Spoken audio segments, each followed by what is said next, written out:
Unfiltered. Here I discuss news, politics, and whatever else I find interesting, along with my very colorful, unfiltered commentary. If you would like to follow me on social media, I am on X at Eric Not Sorry, and on Truth or Facebook at Eric Unfiltered Podcast. I hope you enjoy. Now let's get on with the show. How's everybody doing out there today? I hope you are doing well. Genuinely, I do.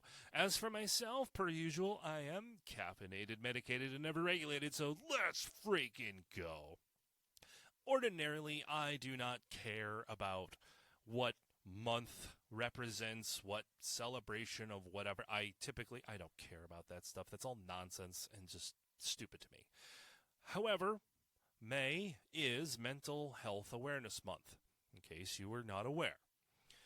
I am going to talk about my own experiences in the hopes that it helps you or somebody out there, or perhaps make you more aware of certain signs. For myself, luckily, over the last while in my life, I have been okay. But there was a time in my life I was not okay. I was not okay for a long time, many, many years, and I hid it very well. So, one sign I will put out there, I'll get into my story and close out this episode with that, but I'm not a doctor, I'm not a therapist, I'm not a psychiatrist, I am not in the medical field. I am just somebody that survived. And some of the signs I can tell you, if you are a parent of a child, or especially a teenager, because look, being a teenager sucks. Between bullying and being accepted and wanting to fit in and all of the fads, F-A-D, that happens on the internet and all of that stuff, I do not envy teenagers today. And then, of course, you add their hormones and their raging, and it's a lot, right? It's a lot to be it's a lot to be human nowadays. But I can't imagine being a young kid or a teenager today. I couldn't imagine. But if your child was always happy-go-lucky, good on their studies, or they did well. I'm not saying they straight A's and all that, but they focused in school and such, and then you notice a change in them. And it's not like a few days. It's longer. Because, again, everybody can have emotional ups and downs. Like, if you have experienced the death of a loved one, or even a pet, it's depressing, right? We cry. Sometimes we scream in a pillow. We're depressed about that, naturally.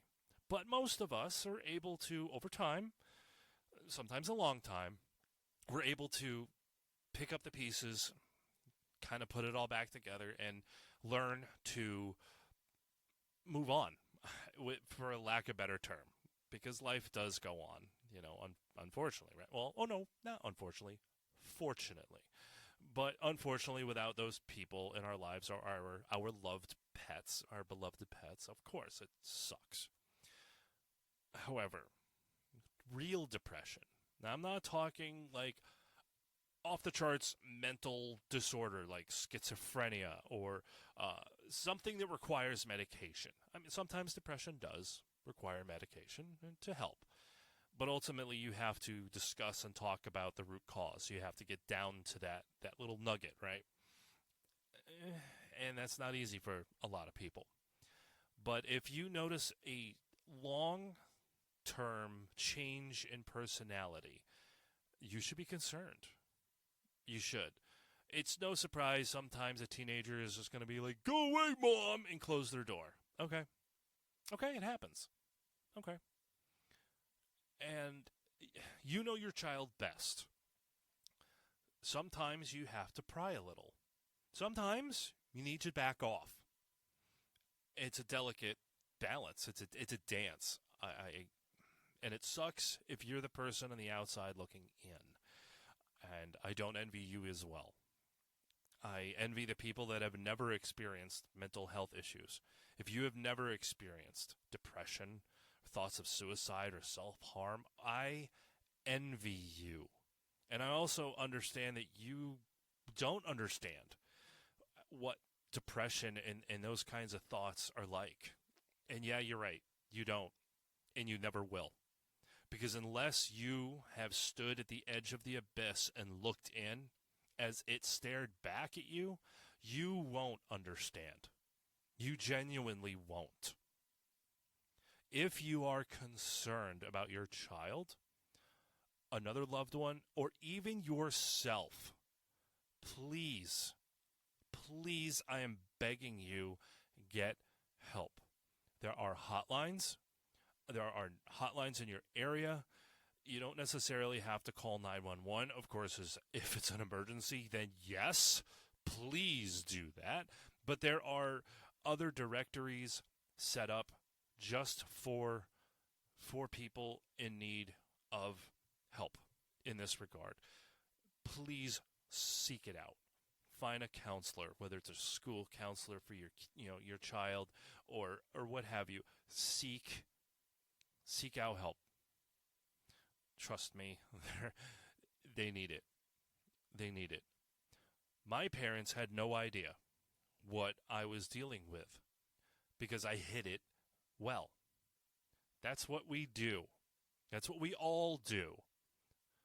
Right? Sometimes it's, what's wrong with Bob? Oh, he's just having an off day. Is that really it? Are you sure? Or is there something more?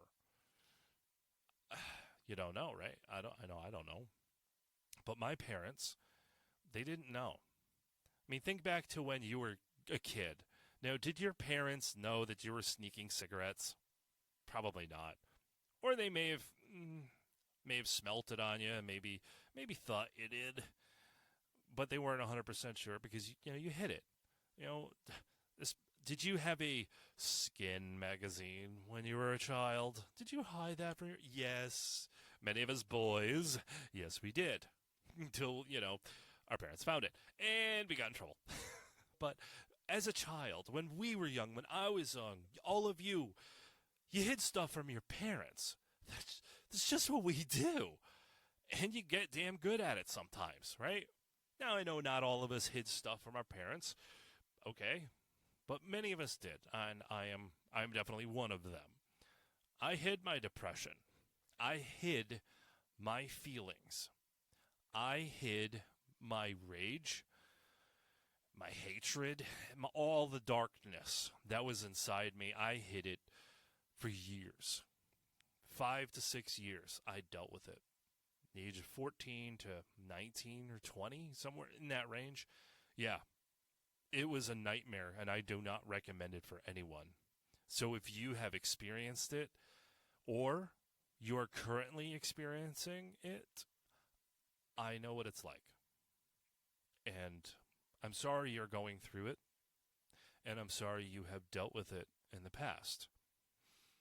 But like I said, I am fully aware.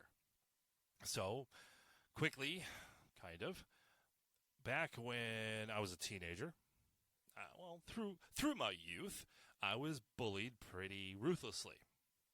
That's why I kind of don't like bullies. Yeah. I was bullied ruthlessly, not only because of my name, but because of my looks, how I dressed, who my friends were, the hobbies I was into. Hobbies, the things you're passionate about, that you have fun doing.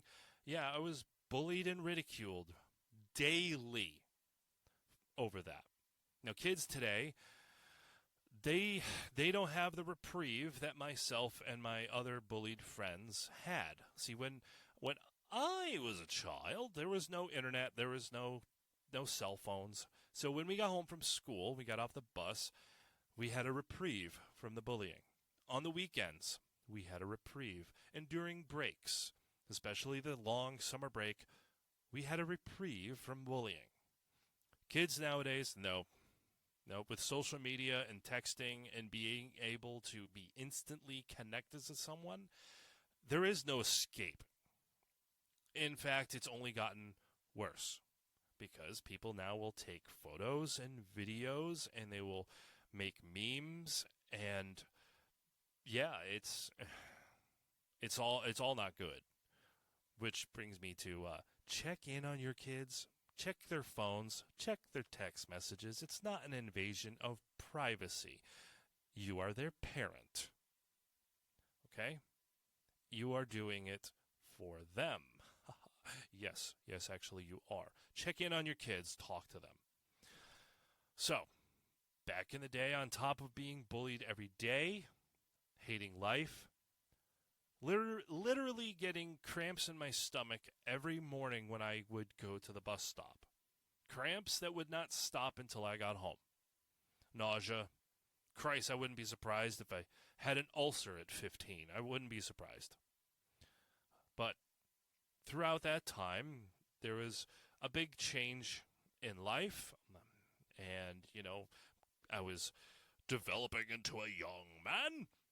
And my parents got divorced. It was not one of those ones you see on TV with screaming and yelling. No. It was nothing like that. Yes, there were moments of great sadness. But I never saw fighting and screaming between my parents. I am fortunate. I'm very fortunate in that. I know that. However, it still sucked, right? It still sucked. And then there were certain times where people I considered friends would join in on the dog pile of bullying on me. So, yeah, people I was, considered friends weren't acting like friends. So, yeah, it just piles on and piles on. And then, of course, I'm sure with the chemical cocktail within my brain, which is puberty, again, terrible, terrible times, it just snowballed day after day, month after month, and year after year. And I got to a point where I didn't want to be alive anymore. I was done. I had enough. I just wanted it all to stop. I wanted it all to go away. I could not handle feeling worthless every day, feeling like I was never good enough, being bullied, all of it. I checked out. I was done. I didn't want to do it anymore. My mother was in the room right next door to mine. She had no idea what was going on in my head. Yes, I would have violent outbursts. People attributed that to my parents' divorce. But that just goes to show how disconnected they were from who I really am and who I was. They had no idea. And that was the point. I hid it. I was ashamed. And I wanted to deal with it on my own. And there came a point where I didn't want the help. Because I was done. Because there was no fixing it. There was no fixing the bullying at school. There was no fixing what I look like. How? How do you fix any of that? You can't. What, mommy's going to go to school and have the bullies rounded up? Oh, yeah, that would have made life better. No. It would have just exacerbated the downward slide of my mind and my emotions and all of that darkness. So there was one night, I did not have access to real firearms. I did have access to my pellet guns. I know people think, pellet guns. Yeah, okay, you ever been shot by one? Because I have, and it fucking hurts. But I had, at the time, a revolver pellet gun that was powered by a CO2 cartridge. Now, if you have never shot a pellet gun that is powered by a CO2 cartridge, yeah, they can put a hole in paper at a decent distance. So my plan was, that night, I was going to take my life. I was done, folks. I was done. I didn't want to deal with it anymore. I just was tired. I was just tired. I was so fucking tired. And I loaded that cartridge in, that fresh, brand new CO2 cartridge. I still remember screwing the screw that broke the seal on that cartridge that charged up that little pistol. And I was going to put it to my temple at an upward angle, to make sure that the job was done once.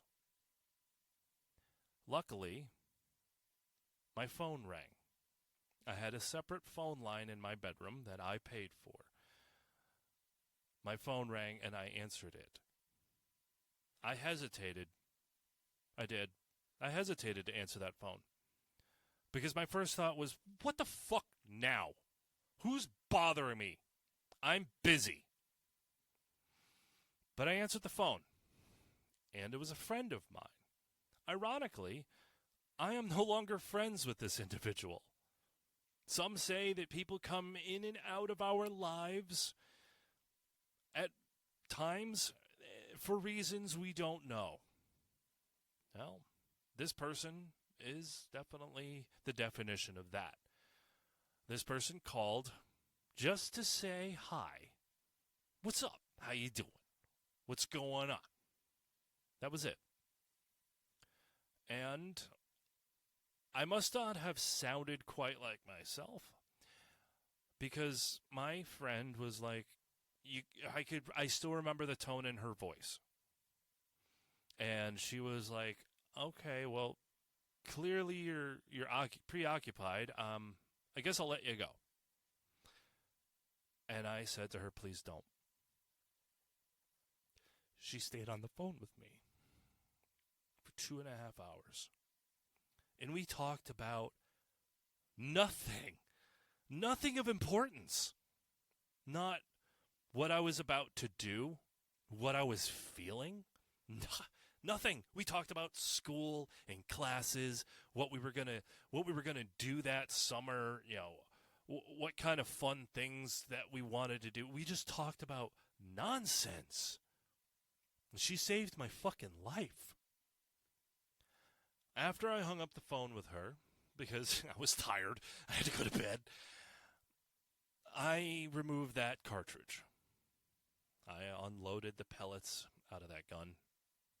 I gathered any kind of pocket knife, anything. I wrapped them up in a towel. I brought them to my mother and said, I don't want these right now. I can't have these. And she looked at me, and she did not panic, which was unusual. See, my mother is the type of person that I expected her to jump out of bed and freak out. But she didn't. She just looked at me and went, okay. Are you okay? I said, I will be. But I can't have this stuff right now. The next day, we did have a talk. We didn't go into depth because I'm not talking to my mom about this. No, not doing that. Certainly wasn't going to talk to my dad about it either. No, you're my parents. No, I'm not going to talk to you about that. But she did make a few phone calls, and I did go and talk to someone. And honestly, for me, talking to professionals didn't help. It didn't. I did not feel a connection with any of these people. What helped me personally, and this may help you, it may help somebody you know, but what helped me was writing. I know. I hated school. I hated school. I hated English class. I hated reading. Still not a big fan. And I didn't like any of that. But I grabbed a pen and paper and I just wrote. I just wrote what I was feeling. It wasn't a journal or anything. It was just a book. Just, a notebook. Just a pad and pen. That was it. And I just wrote. And when I was feeling shitty or feeling angry, I would just write it, whether it was fuck you, eat shit, I want you to die, or just whatever. I just wrote. That's how I was able to get the Get it out. That is how I was able to suppress the demon and to quiet the noise. That's what worked for me. It may not work. I know it doesn't work for everybody. And I know there are people out there that do need professional doctors to speak to. And I don't judge. I implore you, if that is what you need, get the help. You are worth it. Trust me, you may not believe that. You may hear that and hear me say that and roll your eyes like, you don't know. I do. And I assure you, you are worth it. You are worth it. You are worthy of happiness. I didn't think I was for over 5, 6 years. I didn't think that I was worthy of happiness. But I was. And sure, I have my ups and downs, but not to that extent. We all have our ups and downs. But I know I am worthy of happiness. We all are. So if you are experiencing depression, crazy, crazy thoughts about wanting to cut yourself or hurt yourself, or hell, even hurt others, just to be heard, don't do that, please. Talk to someone. You want to send me a DM? Please. As I said, I'm not a doctor. I'm not a professional. But I'll listen. I'll do what I can.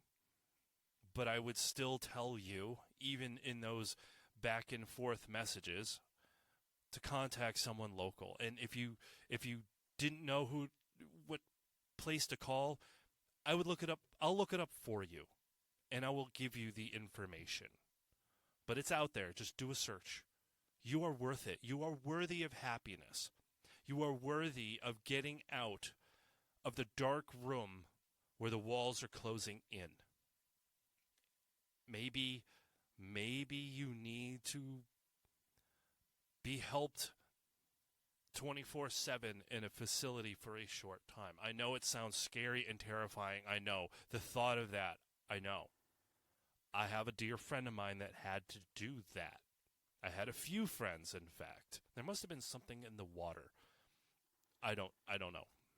Bad joke, right? But I have had friends that did have to be committed somewhere. I'm not saying, padded room, what you see in the TV. No. They were in a facility where they, at any time of day, 12 o'clock in the afternoon, 1 a.m., if they were having a moment, they had someone there that they could talk to.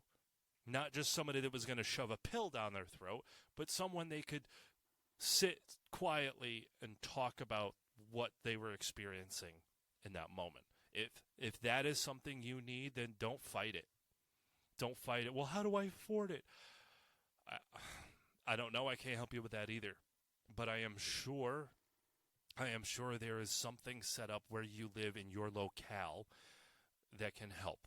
I'm sure of it. Don't let money or monetary or fees or whatever stop you from being happy and getting the help you need. Okay? I cannot emphasize how important it is for you to get well and to get it out and to talk about it. And if what you are experiencing and going through is because of a traumatic event, I'm not talking like parents' divorce. I'm talking some serious shit. It's not going to be a fun ride. It's not. There is going to be a lot of tears and a lot of pain. But you have to go through hell, right? Stop living in it and walk through it. There is people out there willing to help you a lot more than you think. So please, get the help you need. If you or someone you know is suffering, going through some shit, be there for them. Do not judge them. Do not tell them, oh, you just need to smile more. No, just, if that is how you're going to approach it, don't approach your friend about this. Just don't. You will honestly, you will only do much worse. The best you can do is simply say, I am here. That's it. I'm here. I care. I want to listen. That's it. And if they want to talk, they will. And if they don't pry. Maybe nudge every once in a while, but don't get out of pry bar. This is not a sledgehammer pry bar kind of situation. This is a surgical situation. If you want to share this episode with someone that's going through it, please. That's why I did this. It's not easy going back to that moment in my life. Glad I got through it. So, get help. Help those that you can. Tell them that they're not alone. You are not alone. Thank you for listening. And until next time, keep being you.